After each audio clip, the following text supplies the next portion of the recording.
Bon, bonjour à tous. Je propose qu'on démarre l'atelier rapidement pour puisse en profiter pleinement.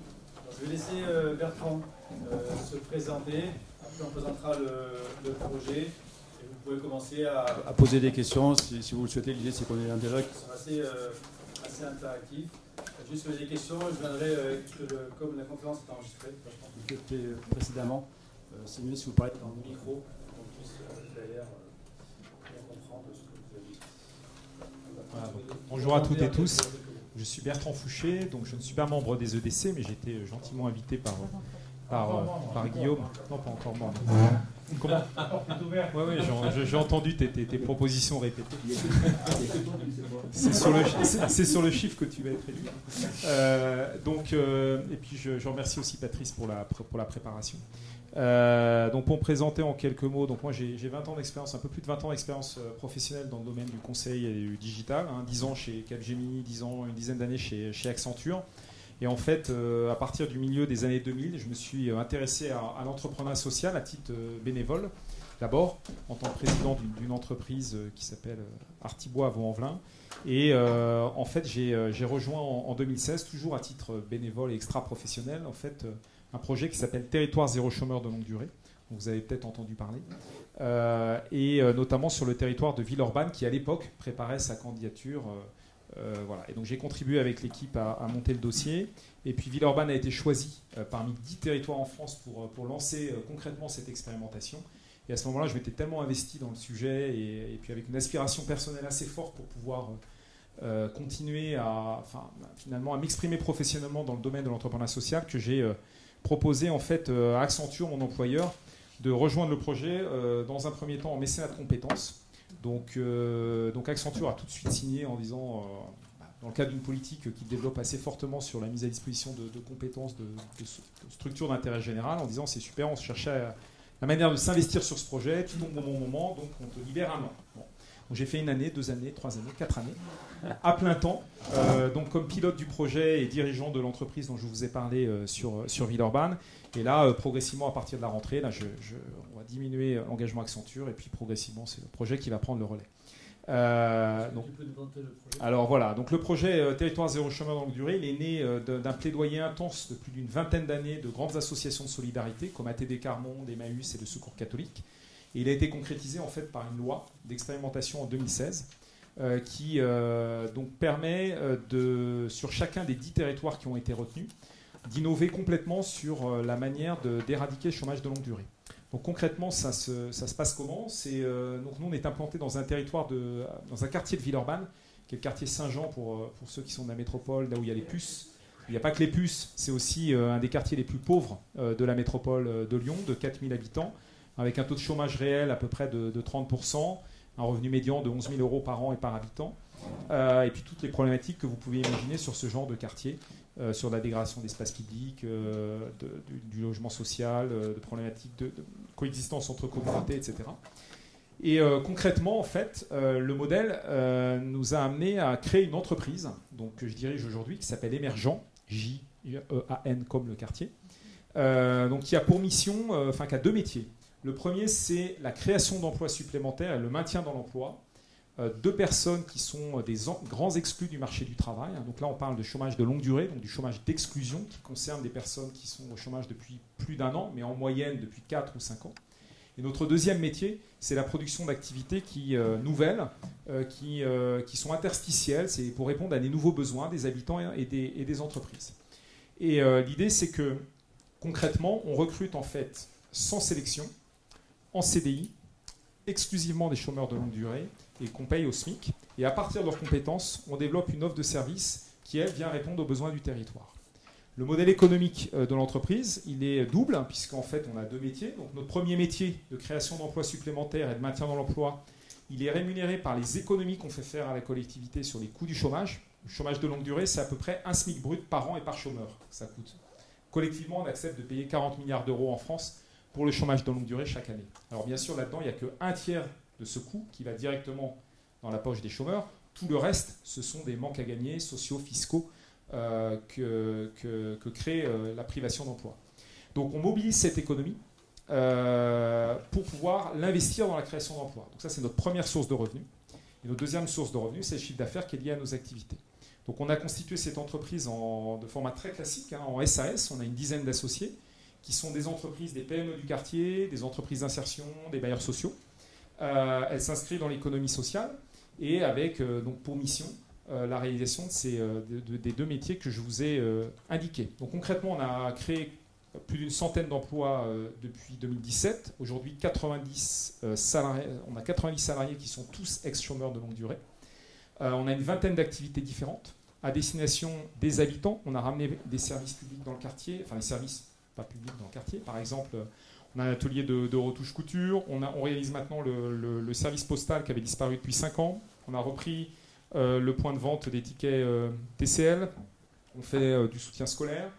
On a une école de vélo pour les habitants. Pour les entreprises, et ça c'est intéressant, on travaille à la fois pour les PME du territoire et puis pour certains grands comptes. On fait par exemple de la blanchisserie professionnelle pour des vêtements de travail, pour des boîtes qui n'ont en fait absolument pas les moyens de faire appel à des blanchisseurs, parce qu'aucun blanchisseur ne se déplace pour 4 ou 5 tenues de travail à laver par semaine. Donc c'est ce genre d'interstice. On travaille pour Decathlon. Par exemple, quand vous ramenez un produit défectueux, une polaire, un sac à dos, chez Decathlon, parce qu'il manque une fermeture éclair, enfin il manque un bouton par exemple à la polaire. Auparavant, ça partait en benne, en DIB, là, ça coûtait une fortune à Decathlon en évacuation. En plus, c'est pas du tout positif d'un point de vue environnemental. Donc aujourd'hui, ces produits, on les collecte, on les répare dans notre atelier couture et ils sont remis en vente dans le circuit d'occasion de Decathlon. Donc c'est ce genre de choses qu'on fait. On a développé des nouveaux services avec Leroy Merlin, par exemple, qui s'est fait piquer plein de parts de marché pendant le confinement sur les rideaux, puisqu'en fait, les gens venaient en magasin pour commander des rideaux, mais ne revenaient très peu, en fait, étaient très peu prêts à revenir pour les faire mettre à la longueur. Et donc, ils se sont fait piquer plein de parts de marché par des plateformes Internet qui vendent des rideaux en ligne et que vous recevez directement à la bonne longueur. Donc, on a mis en place avec eux un service de mise à la longueur des rideaux, qui a donc un service supplémentaire pour les clients, mais qui n'aurait jamais fait tout ça, puisqu'ils n'avaient pas les moyens d'embaucher une couturière à plein temps pour faire ça, etc. Donc, tout un tas de services pour améliorer la qualité de vie au travail des salariés, pour engager les entreprises dans la transition écologique, ou pour apporter du service public. Donc voilà aujourd'hui. Donc on est d'une part un employeur et une entreprise tout à fait normale, mais qui avons une mission extrêmement spécifique et ce qui nous amène à développer un contexte de travail très particulier dont on va peut-être un peu parler.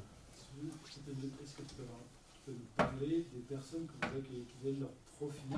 Est-ce que ce sont des jeunes, des personnes plutôt seniors? Est-ce que tu peux en dire plus sur les personnes que vous accueillez? Alors c'est un peu la magie du recrutement territorial, comme ça, sans sélection, c'est-à-dire qu'on a vraiment énormément de diversité. Mais si on catégorise un peu dans ce quartier-là, mais ce n'est pas tous les autres territoires zéro chômeur qui ont ces profils-là, nous on a 3 types de personnes. On a d'une part des jeunes, qui sont essentiellement des décrocheurs, pour certains très jeunes, à partir de 18 ans, on les embauche et qui ont été pour certains positionnés sur des filières professionnelles, sur des métiers en tension, mais qui ne leur disaient rien du tout, parce que je suis extrêmement frappé sur l'orientation automatique qui peut être faite dans les collèges, notamment de ces quartiers, vers les métiers en tension, sans aucune prise en compte des attentes des jeunes. Donc ça se traduit par du décrochage, notamment dans les filières professionnelles. On a des femmes, beaucoup de femmes, 2 tiers de femmes, qui pour une grande partie d'entre elles portent foulard, et donc il est quasi impossible pour eux, quel que soit leur niveau de diplôme, de trouver un emploi en fait sur le marché. À ça s'ajoutent souvent des problématiques de mobilité ou de charges de famille. Et donc il n'y a pas vraiment d'autres alternatives que de trouver un emploi à temps choisi dans le quartier, comme on peut le proposer. Et puis on a des hommes qui sont plutôt seniors pour le coup, et qui sont pour la plupart avec des très faibles niveaux de qualification, ce qui n'est pas le cas des femmes, qui ont exercé des métiers manuels, souvent d'origine étrangère, mais qui, en fait, par l'exercice de ces métiers, ont connu des maladies professionnelles importantes et ne peuvent plus les exercer. Les anciens maçons, beaucoup dans la logistique, le transport routier, 45 ans, et mal de dos, etc., donc, et totalement inemployable. Donc ce sont ces profils-là aujourd'hui qui constituent les salariés. Alors il faut voir que ça va du décrochage scolaire jusqu'au bac plus 8. On a une docteure en biochimie, portant le foulard, n'a pas travaillé pendant 20 ans, incasable sur le marché du travail. Et du coup, est-ce que tu peux dire un peu comment se passe l'intégration et quels résultats vous arrivez à obtenir en leur redonnant une activité professionnelle? Alors, contrairement un peu à rebours de tout ce qui se fait dans les politiques de l'emploi aujourd'hui, qui sont très axées sur l'accompagnement individuel, nous on est beaucoup dans le collectif. Donc les recrutements ont été quasi exclusivement faits par promotion. Donc on réunit une promotion d'une dizaine de personnes en fait, qui sont sur notre file d'attente. Parce qu'on anime une file d'attente, on va chercher les gens en dehors des listes de Pôle emploi, on va les chercher par des portes ouvertes, on va même les chercher par des campagnes de porte-à-porte, etc., pour vraiment leur dire que le projet existe et les sortir de chez eux. Et donc on constitue des promotions. Donc on en a fait régulièrement, là on vient d'en avoir une qui est sortie en mars et qui suit 2 à 3 mois de formation préalable à l'embauche, où en fait ils apprennent un certain nombre de choses liées à la vie de l'entreprise. Il y a une mise à niveau dans le domaine du digital. Comme on est parti de rien en 2017, on n'a pas de paperasse chez nous, donc on est tout passé en digital. Donc pour certains, c'était la première fois qu'ils avaient une adresse mail professionnelle. Dans beaucoup d'entreprises encore, tous les salariés n'ont pas une adresse mail professionnelle. Chez nous, ils en ont tous une. Donc déjà en termes d'identité, c'est rien que ça, c'est intéressant. Tous leurs plannings de prestations sont sur leur smartphone. Enfin bon, donc on a beaucoup digitalisé, enfin on a digitalisé tout, et donc ça nécessite une mise à niveau sur le digital.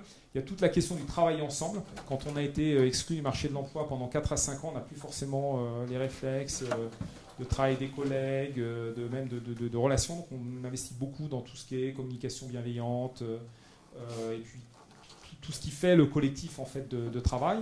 Puis après, il y a des éléments très concrets sur la vie de l'entreprise. On a travaillé avec Decathlon, par exemple, qui est venu les former à la satisfaction client. Toutes les règles de sécurité aussi, qui est une problématique majeure dans toutes les entreprises, mais particulièrement dans la nôtre, qui sommes sur de la multi-activité, beaucoup en production, avec des gens en retour à l'emploi, donc la question de la sécurité est extrêmement importante. Et ça crée en fait un esprit de promo et qui leur permet de s'inclure beaucoup plus facilement dans le collectif de travail une fois qu'ils arrivent chez nous. À ce stade-là, il y en a qui décrochent déjà, et est-ce que à ce stade-là, tu perçois des changements dans leur comportement, dans leur manière d'être et d'agir? Alors, on a eu très peu de décrochage sur la formation initiale. Il faut savoir qu'on s'adresse uniquement aux volontaires. Donc, on n'est pas sur la question de la motivation, c'est pas celle-ci qu'on met en avant, c'est plutôt la question du volontariat. Parce que la question de la motivation, c'est toujours un sujet un peu particulier, parce que la motivation, n'importe qui dans cette salle peut être motivé le matin, un peu moins le soir. La question du volontariat, c'est un peu plus engageant. Et on est plutôt sur une dimension de long terme. Donc déjà, ils sont tous volontaires. Donc très peu de décrochage à ce niveau-là, peu de décrochage dans l'entreprise. Alors il y a eu une quinzaine de départs depuis la création d'entreprise. Une bonne moitié sont pour des emplois pérennes à l'extérieur et l'autre moitié sur des licenciements. Mais à chaque fois qu'on a licencié, c'était comment on vient concrétiser un droit à l'emploi. C'est quand même compliqué de licencier. Chaque fois qu'on a licencié, c'était pour des faits très graves. Des faits de violence, des faits d'agression sexuelle, enfin, etc. C'est du lourd. Et ça ne veut pas dire d'ailleurs que quand les personnes sont sorties, qu'elles n'ont pas retrouvé un emploi d'ailleurs. On sait qu'il y en a 2 là, par exemple, qu'on a licenciés pour faits de violence. Et les 2 aujourd'hui sont en situation d'emploi durable à l'extérieur, après 1 an et demi passé dans l'entreprise. Alors, ce n'est pas magique non plus. Parce que se remettre à travailler comme ça dans un collectif, c'est pas toujours évident. Notamment, on essaie d'y répondre par des questions d'organisation, mais sur lesquelles je reviendrai peut-être. Et juste, donc là, ce dispositif, il a été déployé dans quelques villes pilotes. Et là, tu disais qu'il était en train de... Donc on a démarré à 10. Voilà, on a démarré à 10 en France. Donc pour la région Auvergne-Rhône-Alpes, c'est Villeurbanne et puis Thiers, dans le Puy-de-Dôme. Et puis après, les autres sont disséminés un peu partout. Et là, il y a une seconde loi d'expérimentation qui a été votée le 30 novembre et qui va nous permettre de déployer ça sur plusieurs dizaines d'autres territoires. Donc ils sont actuellement en train de se préparer, dont un territoire du Puy. Il y en a 6 autres sur la métropole là, que j'accompagne personnellement, mais il y en a un peu partout. En Auvergne-Rhône-Alpes, il y en a 25 aujourd'hui qui sont en train de se préparer pour pouvoir rentrer dans l'expérimentation, créer leurs propres entreprises. Donc ça veut dire que la collectivité considère que le système est bénéfique et porte ses fruits. Alors on est probablement un des projets les plus évalués de France. Je ne compte pas le nombre d'évaluateurs que nous avons sur le dos. Nous avons un conseil scientifique national, nous avons eu l'IGAS, l'Inspection générale des affaires sociales, et l'Inspection générale des finances. Ils nous ont audité, chacun a remis un rapport.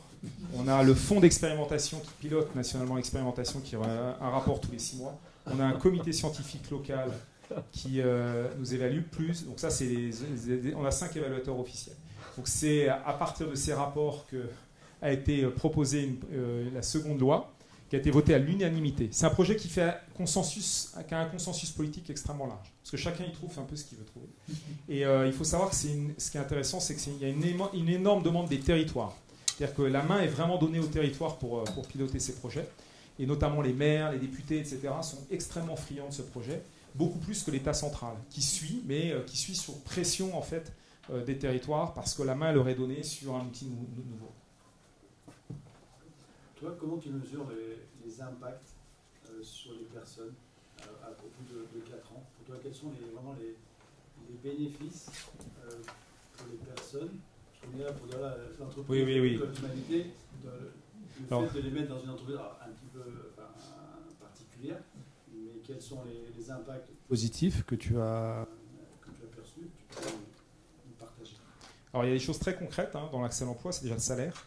Alors, bien sûr, c'est un revenu pour la famille, ça sécurise, mais c'est aussi une autonomie, une forme d'autonomie financière. J'ai cité tout à l'heure, mais je vais le refaire parce que je trouve que son petit témoignage est intéressant. On a une salariée en fait qui était intervenue dans un reportage là, sur France Inter et qui avait dit les mots suivants. Je ne veux pas déformer ce qu'elle a dit parce que c'est tellement particulier. Voilà, c'est une femme de 50 ans avec le foulard. Elle dit « Depuis que je gagne un salaire, il y a moins de disputes avec mon mari. On manque moins d'argent et chacun peut faire ce qu'il veut avec ses petits sous. » Donc derrière le salaire, il y a la question aussi d'autonomie financière, de ses choix. Derrière le CDI, il y a aussi la question d'accès à de nouveaux droits, au logement notamment, mais pas que. Il y a aussi la question, par exemple, de la manière dont on reçoit la formation. On s'est rendu compte, et des organismes de formation nous ont dit, des salariés en CDI chez vous, c'est marrant parce qu'ils sont beaucoup plus assidus à la formation, beaucoup plus réceptifs, parce qu'ils sont sécurisés par le contrat de travail. Alors que les mêmes organismes font des formations pour les demandeurs d'emploi, mais derrière, ça ne mène pas à grand-chose. Donc ça insécurise complètement l'apprenant, et ce n'est pas un bon contexte. Alors chez nous, on arrive à développer des conditions aussi d'apprentissage qui sont meilleures. Il y a la question, par exemple, de l'accès aux droits comme à la santé. La médecine du travail a repéré que chez les salariés d'émergents, 30% se sont vus prescrire des équipements de vue, enfin des lunettes. Non, parce que c'est pas que des lunettes, c'est des lentilles. Là. Des lunettes, on va dire des lunettes, vous comprenez ce que je veux dire.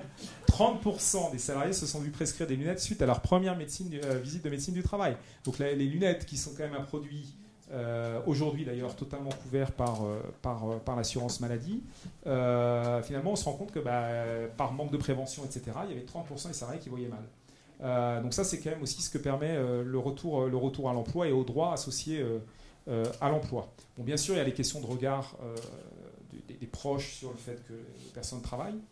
Il y a le fait que aussi ça a été dit ce matin d'ailleurs par je crois, les intervenants sur François Michelin, sur le fait que le travail révèle les compétences.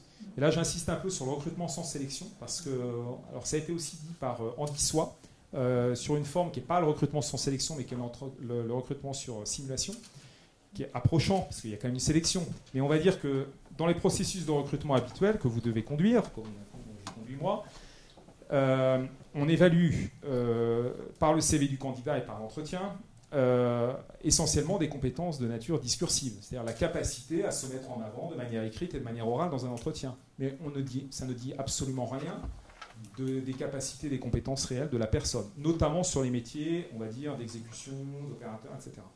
Et donc nous, on n'a pas ce problème puisqu'on prend les gens sans se soucier en fait de leurs compétences, puisqu'on les prend tous. Et Michelin est venu nous voir, il nous a dit, mais finalement, moi je dépense, ils avaient fait le calcul, ils dépensent à peu près sur les opérateurs, c'est 3 mois de salaire en coût de recrutement, en intégrant le temps que ça prend au RH, les process d'intégration, les échecs qu'ils ont, etc. C'est colossal, hein. Et c'est pas sur les cadres, parce que bon, là on parle bien du coût de recrutement des opérateurs.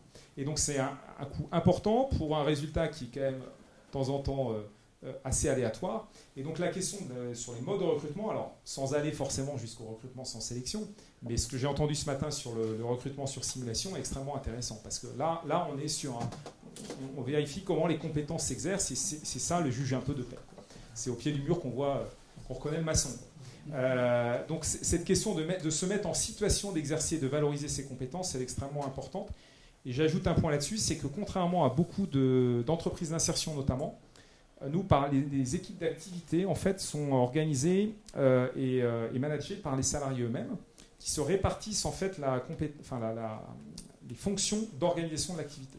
Je m'explique, c'est-à-dire que quand on est sur une activité, par exemple, on a monté un atelier de revalorisation de jeux et jouets pour les vendre aux structures de petite enfance. Donc ça nécessite un produit qui, certes, est un déchet en entrée, mais qui va sortir comme un produit pouvant être vendu dans des crèches, etc. Donc ça nécessite de la réparation, de la vérification de la norme, de nettoyage, etc. Donc il faut être carré.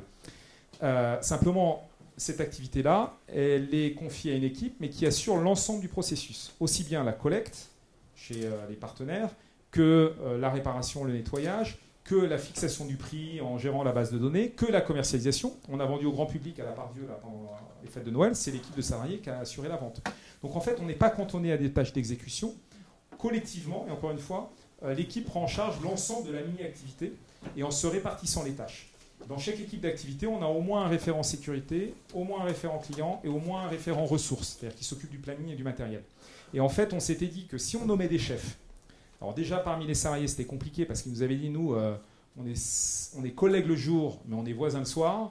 Et voisins le soir, quand il y a des problèmes de collègues dans la journée, dans un quartier comme ça, c'est très compliqué. Donc ils nous avaient dit, nous, on ne peut pas être hiérarchique de nos voisins. La vie va devenir un enfer. Donc, on ne peut pas.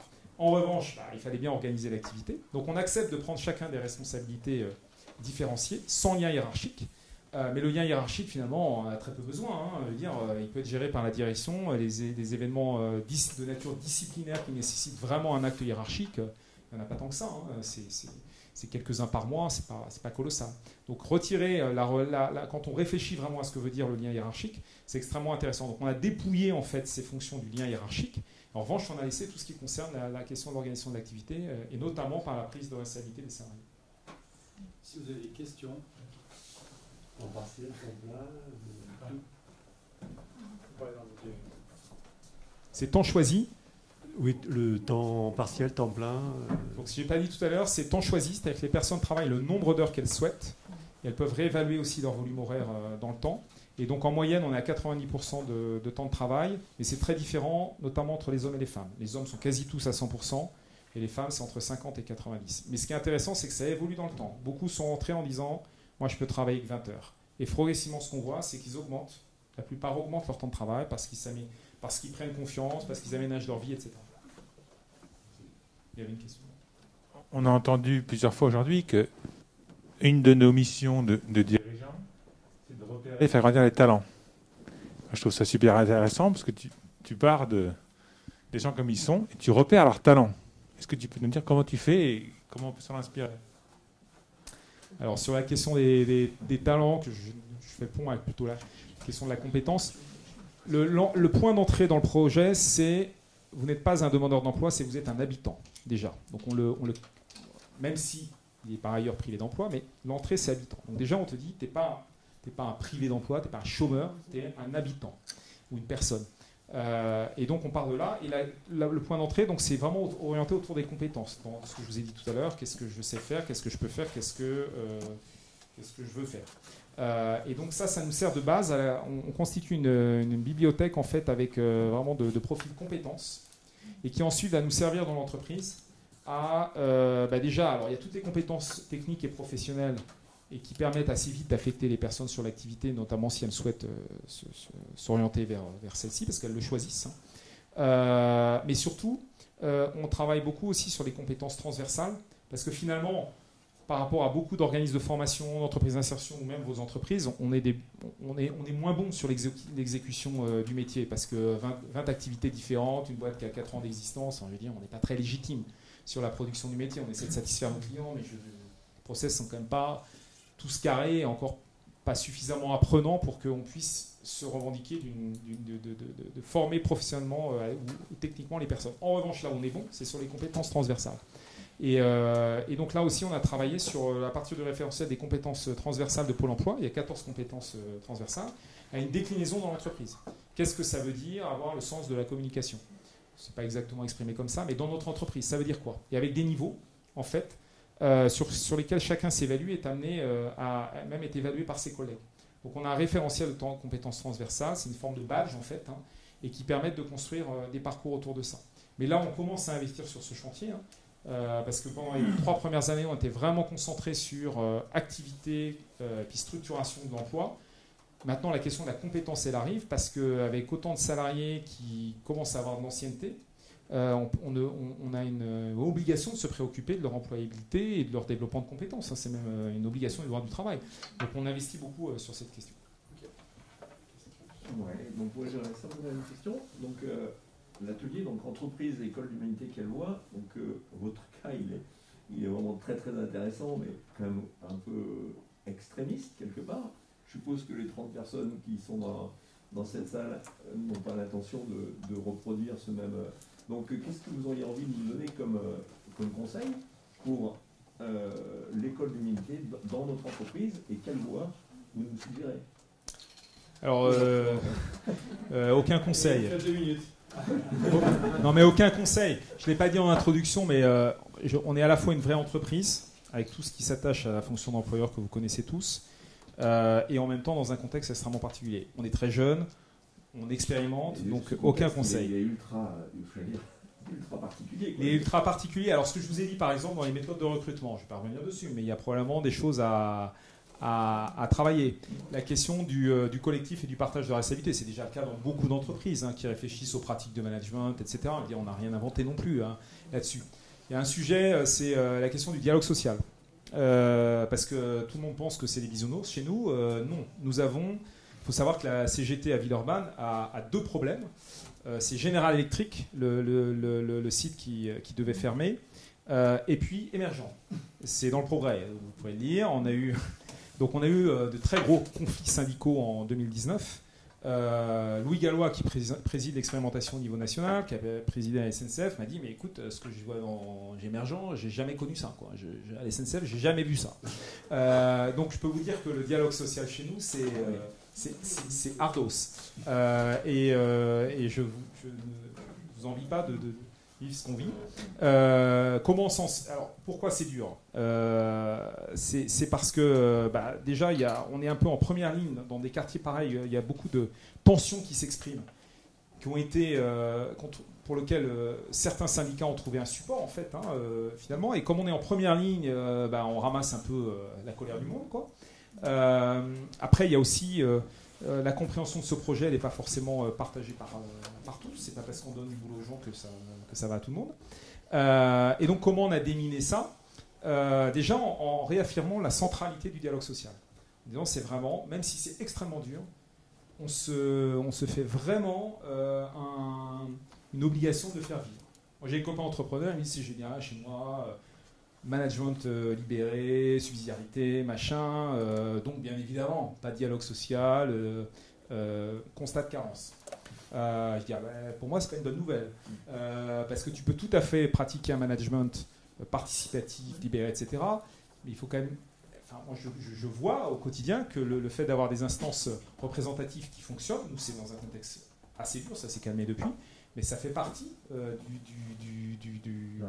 la règle du jeu. Et c'est important d'avoir des contre-pouvoirs, parce que le management participatif n'est pas un contre-pouvoir. Et donc ça, c'est valable pour toute entreprise. Je veux dire, moi, je réagis tout le temps ça avec mes copains entrepreneurs. Ils disent, ouais, chez nous, c'est cool, entreprise libérée, mais constat de carence. Donc faire vivre le dialogue social, qui est vraiment un effort important, et selon des modalités qui sont pas simples, notamment quand on essaie de mettre en place des organisations comme ça, parce que les syndicats ont souvent l'impression de se faire bypasser par les modèles d'organisation. Bon, après, il y a plein d'autres points, mais je ne vais pas être trop long. On va passer à la question. Merci. Petite question, Bertrand. On parle beaucoup de rupture digitale et puis de son accélération avec la pandémie depuis 1 an. Mais avec ta double casquette, parce que tu es passé quand même dans 2 boîtes prestigieuses, n'est-ce pas, sur le digital, est-ce que tu vois un impact sur le chômage longue durée? Et donc, du coup, qu'est-ce que vous pouvez faire, vous, des entreprises de réinsertion vertueuses comme ça, pour essayer de réduire cette fracture? L'accès au digital, en fait, nous, on s'est rendu compte que il n'était pas... les publics en ont une maîtrise extrêmement différente. Et notamment... déjà, il y a beaucoup de difficultés d'accès aux services publics pour l'accès aux droits dans les quartiers. Enfin, c'est monumental, les gens qui n'arrivent pas à accéder à leurs droits. Là, on le voit sur la vaccination, par exemple. C'est extrêmement... Alors, il y a la question de l'acceptation du principe du vaccin, mais derrière, il y a aussi la condition d'accès à des créneaux de vaccination où tout est... même si beaucoup d'efforts sont faits sur des créneaux alternatifs, c'est quand même compliqué. Donc, c'est quand même compliqué pour les personnes d'y accéder. Ce qu'on a repéré, nous, là-dessus, c'était que, notamment, par exemple, les smartphones sont beaucoup plus... utilisés et manipulés que l'accès PC que la plupart ne savaient pas manipuler. Donc on utilise beaucoup le support application smartphone plutôt que les environnements PC. Après, de savoir ce que ça détruit comme emploi et de comment on peut reconfigurer les personnes pour aller vers des métiers du digital, c'est pas un axe qu'on a spécifiquement aujourd'hui développé. Accenture par ailleurs développe des entreprises d'insertion dans le domaine du digital, les écoles de code, etc. Donc le champ est investi par beaucoup d'autres. Moi, ce que je repère juste, c'est le concret de la fracture numérique dans les usages. Après, pour développer des carrières dans le domaine, et de ce que ça pourrait avoir comme impact, ce qu'on repère quand même, c'est que les métiers et ce qu'on fait comme activité, pour une grande part, elles sont quand même compliquées à digitaliser. C'est-à-dire qu'au contraire, c'est même le digital qui fait naître ces métiers. Quand on fait de la médiation en porte-à-porte, par exemple, pour expliquer aux locataires du logement social quels sont les contrats d'entretien que le bailleur a souscrits pour eux, pour entretenir la chaudière, le chauffage, parce qu'ils n'ouvrent pas la porte, par exemple, aux sociétés de maintenance qui viennent faire ça. Donc, ça coûte cher au bailleur parce qu'il paye la société de maintenance pour des non-visites. Le parc n'est pas entretenu. Le locataire est mécontent parce que la chaudière dysfonctionne. Donc, ce n'est qu'un gain que pour le prestataire. Typiquement, donc, on a fait une campagne et donc ils envoient des mails, etc. Mais les gens n'accèdent pas à cette information. Donc, on fait du porte-à-porte pour faire de la formation en face-à-face sur ces contrats-là. Donc là, on vient finalement combler un interstice qui est laissé par le digital. Qui avant était fait par les gardiens de l'immeuble, mais il n'y en a plus parce que c'est digitalisé, mais il y a quand même besoin. Donc, voilà. Donc en fait, on n'a pas fini avec ces métiers du lien et de la cohésion sociale, c'est ce qu'on constate avant tout. Justement, est-ce qu'il y a un avant, un après à Saint-Jean dans l'impact sur le territoire? Est-ce que vous avez, enfin, peut-être le maire ou les gens qui sont sur le territoire ont une vision de quel était l'interpersonnel avant et après? Alors, c'est sûr que le projet, c'est vraiment, et c'est affiché comme ça, comme un facteur de changement et de transformation du territoire. Là, il y a un gros projet urbain qui arrive, l'arrivée du tramway. Donc, on est intégré là-dedans parce que ça fait du béton, mais nous, on est un peu la brique soft parce que faire du béton sans avoir la question de l'emploi, de la cohésion sociale, c'est un peu de l'argent aussi par les fenêtres. Donc, il y a des gros enjeux dans les 10 ans à venir autour de ça. On est en train de mesurer les impacts sur le territoire de nos services. Par exemple, on a réhabilité une friche urbaine là, de 4000 m², qui était une ancienne usine une ancienne métallerie, qui était devenue une déchetterie à ciel ouvert. On a complètement réhabilité. Maintenant, c'est une exploitation maraîchère avec laquelle on produit des légumes qui sont vendus à la cuisine centrale et qui nourrissent les petits Villeurbanais. Bon. Donc ça, c'est quand même vraiment tangible parce que c'est de la nature en ville, c'est l'illustration d'une boucle d'économie circulaire dans le domaine de l'alimentation complètement locale. Donc ça transforme les choses. Alors c'est à petite échelle, mais il n'y a pas tant de territoire où c'est visible comme ça. Il est un peu tôt pour voir tous ces bénéfices. Donc là, il y a un second rapport d'évaluation locale qui va sortir et qui est vraiment centré là-dessus. Ce qu'on voit aussi, c'est que ça nourrit des coopérations entre acteurs aussi, entre les entreprises, les associations. Enfin, ça vient un peu être le levain un peu dans la pâte de ce qui peut, de la dynamique du territoire. Mais j'avais un point, votre question m'a fait penser à un point en lien avec ce matin, mais j'ai perdu. Oui, c'était pas en lien avec ce matin, c'est que le pape François dit souvent que le chemin importe plus que la destination. Donc tout le monde est un peu focalisé sur les questions d'impact, de mesure d'impact, etc., sur ces projets-là. Ce qu'on repère, nous, c'est pas tant l'impact, qui est probablement réel, mais c'est surtout la manière dont on le fait. Donc le chemin, en fait. Les transformations permanentes, quotidiennes, même horaires, qui se produisent sur la manière dont on fait. Les allers-retours, les essais-erreurs, etc. Et moi, ce que je repère d'expérience, c'est vraiment ça, quoi. Et je trouve que, d'un point de vue même un peu de lecture spirituelle de l'expérimentation, on est vraiment... je ressens une grande proximité avec cette question du chemin et de la destination. Il dit aussi que ce qui est important, c'est pas forcément de maîtriser des espaces, mais plus de mettre en place des processus. Donc on est vraiment dans cette logique de mouvement et de dynamique. je voulais compléter, mais en fait j'avais une double question, enfin, vers le territoire à l'extérieur, mais même j'imagine, c'est des voisins qui sont dans la même entreprise. Donc j'imagine bien que dans les bars à Villeurbanne, il y a un impact qui s'est fait, où les gens sont peut-être travaillent ensemble. Il n'y a pas de bar à Saint-Jean, mais il n'y a pas d'alcool à Saint-Jean. C'est une question, c'est peut-être trop. Au Puce et au Rhône sportif. Oui, sur la cohésion sociale, le lien, par exemple, les salariés disent, nous à l'école, on ne se connaissait pas. Maintenant, on se connaît, notamment entre communautés. Vous allez le matin à 8h15, dans le quartier, avant c'était relativement calme. Maintenant, en fait, on voit les gens qui partent au boulot, etc. Bon, c'est essentiellement des salariés d'émergents, encore pour une part, mais il y a une activation, enfin, on voit que ce quartier revit un peu au rythme du travail. Donc il y a des choses comme ça, très tangibles, mais bon, c'est pas encore tout à fait systémique. Parmi le management, ou le top management, je ne sais pas, quel est le pourcentage d'habitants salariés? On a, sur 95 salariés, il y a 6 qui ont été recrutés hors du quartier. Donc moi-même, alors je ne me compte pas là-dedans parce que je ne suis pas salarié, donc je suis président, mandataire social puis exécutif. Après, il y a un directeur, il y a 2 directeurs adjoints et 3 facilitateurs d'activité qui sont recrutés. Donc ça fait, ça fait 6, oui, ça fait 6. On a un recrutement en cours d'un DRH d'ailleurs, ou une DRH si ça vous intéresse. Ma question c'est, parmi le management, est-ce qu'il y en a qui sont des habitants salariés? Oui, il y en a une qui a été promue. Et là, notre ambition, c'est de continuer là-dedans, c'est-à-dire de renforcer la structure. Là, on a 2 postes à venir et l'idée, c'est à chaque fois, ils sont ouverts aux salariés, mais les 2 prochains, on devrait pouvoir les pourvoir en interne. Mais on a malgré tout notre poste de DRH qui est ouvert. Donc, ça répond en partie. Quelle est l'étape suivante de la vision de ce type de structure? Et les personnes qui sont rentrées, qui ont déjà peut-être 4 ans d'ancienneté, est-ce qu'il y a l'envie de certaines de ces personnes de créer leur entreprise, d'essaimer ou de diffuser sur ce territoire?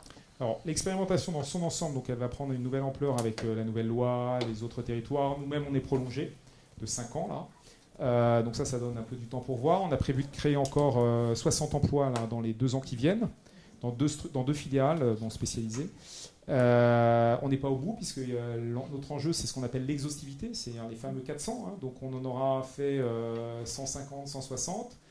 D'autres ont trouvé des emplois à l'extérieur, mais on n'est pas au bout du chemin encore. Hein, donc il y a toute une question de qu'est-ce qu'on fait pour la suite. Et c'est là on attend en fait, c'est une question politique même de qu'est-ce qu'on veut faire en tant que territoire pour la suite. Si je me mets au niveau des personnes, donc on a une quinzaine qui ont quitté.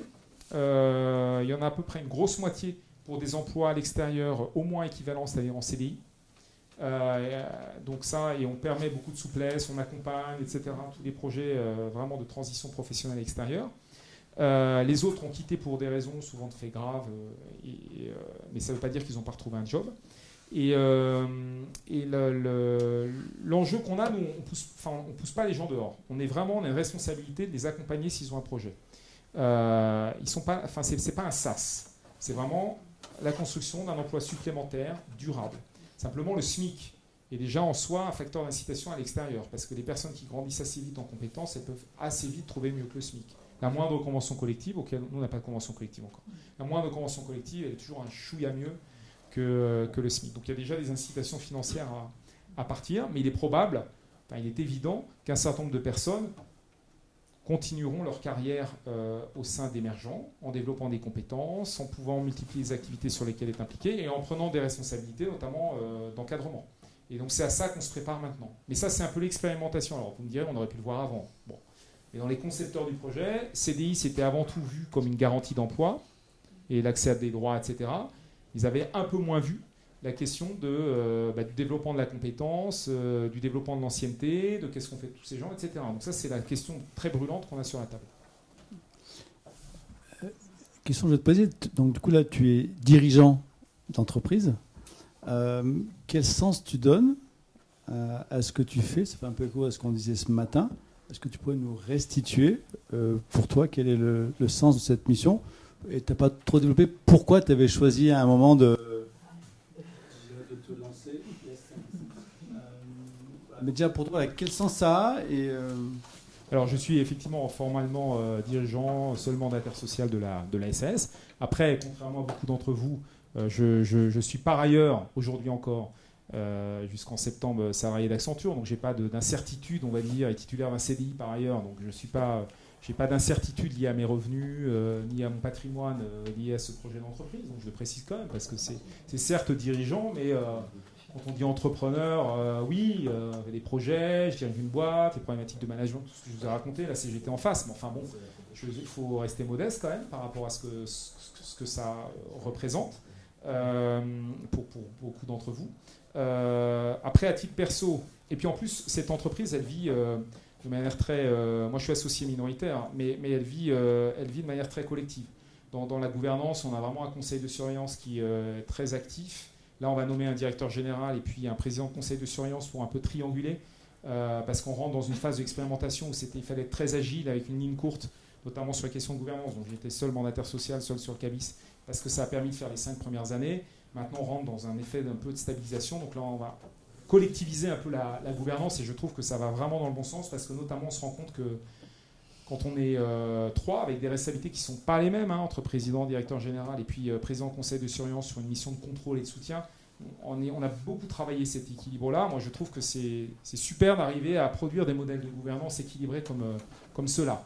Donc, je ne suis pas seul au centre du jeu, etc. Même si techniquement, je l'ai été pendant 5 ans, ça ne va plus être le cas et c'est très bien. Après, à titre perso, moi, je m'étais engagé là-dedans parce que de plus en plus, j'avais une aspiration à me dire que ce que je qualifierais généralement d'une recherche de sens, mais en creusant un peu la question de la recherche de sens, qu'est-ce que ça veut dire? J'avais surtout, avant tout, et ça a fait beaucoup d'écho, ce que j'ai entendu sur François Michelin ce matin, la question du concret, du rapport à la réalité.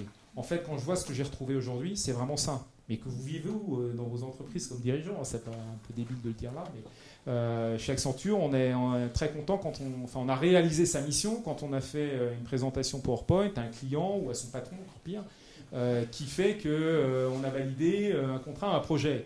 Donc on pense avoir réalisé notre job et notre mission. Bon. Donc on est quand même assez loin de la réalité et du concret des choses. Ce que j'ai retrouvé à titre personnel vraiment, c'est le concret des choses, la relation vraiment directe entre les décisions qu'on prend, leur impact sur le terrain et puis la place des personnes. Donc en fait, derrière la recherche de sens, avant la question de l'intérêt général, de contribuer à la lutte contre la grande exclusion, etc., qui compte aussi pour moi, mais il y a vraiment cette question du retour et du rapport à la réalité. Après, j'ai des ambitions personnelles, enfin des ambitions, une volonté personnelle en tout cas d'aller au-delà d'une simple expérimentation et que ça change des systèmes, hein, parce que ce qu'on est en train de faire, c'est pas juste un nouveau modèle d'entreprise. Derrière, la question, c'est le droit à l'emploi ou l'assurance emploi. Enfin, il y a des réflexions politiques qui sous-tendent tout ça, qui sont vraiment sur la table aujourd'hui. Et je vois qu'on contribue à ces réflexions, à un changement de système. Je ne sais pas où ça... Moi, je ne suis pas militant à la base, mais je suis entouré de gens qui portent ça. Et je me dis que c'est une manière...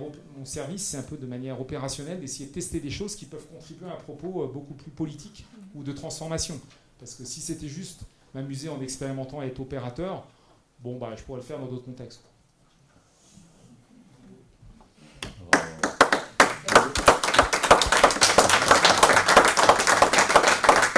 Je vous invite à soutenir parce que donc, le projet va se disséminer partout. Il y a des partenariats, je crois. Vous avez un programme de partenariat avec Agir, hein, c'est ça ? Agir avec les EPC. Donc on a Zéro Chômeur fait partie des programmes dans certains territoires qui ont déjà été un peu labellisés. On l'a pas encore fait sur la métropole, mais on va y arriver. Mais dans vos territoires, il est sûr que vous allez trouver un projet territoire zéro chômeur et le lien avec les entrepreneurs est hyper important. Donc, je vous invite à regarder la carte qui est sur le site. Ok, merci Bertrand. Des sens d'entrepreneurs et de dirigeants en performance à tout plein, croissance, etc. Parce que demain, le modèle économique que l'on vit, il n'est pas tenable. Donc, est-ce qu'à un moment, ce type d'expérience et d'expérimentation peut faire évoluer le sens des entreprises, de nos entreprises ? Enfin, dans la mission de l'entreprise. Par exemple, la triple comptabilité, parce que nous, on nous dit l'État nous regarde essentiellement sous l'angle du calcul de la dépense et du coût de l'emploi qu'on produit, des finances publiques. Mais alors, on démontre aussi que là, on est en train de mettre en place une triple comptabilité qui montre comment on détruit ou on améliore le capital humain et le capital écologique qu'on nous a confié. Et notamment le capital humain dans notre cas. Et que de traduire ça dans le compte de résultat et dans le bilan de l'entreprise, qu'il y a des travaux en cours là-dessus qu'on va expérimenter. Et vous faites comment? C'est économie, écologie et sociale. Vous faites Merci à comment tous.